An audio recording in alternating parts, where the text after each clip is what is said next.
In the name of Allah, who is the most merciful and the most beneficent, respected teachers, coordinators, and my dear school fellows, Assalamu alaikum.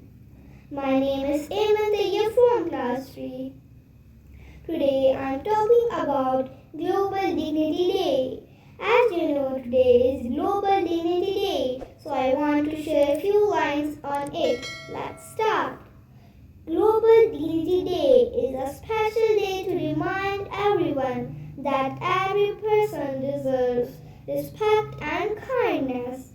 It's celebrated all over the world to teach children and adults the importance of treating each other with dignity. On this day, people want to be kind, fair, and understanding to everyone, no matter where they come from or what they look like. It's about helping others feel valued and important.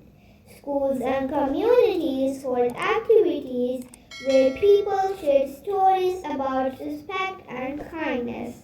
Global Dignity Day helps us remember that we are all equal and should treat each other with love and care. Thank you.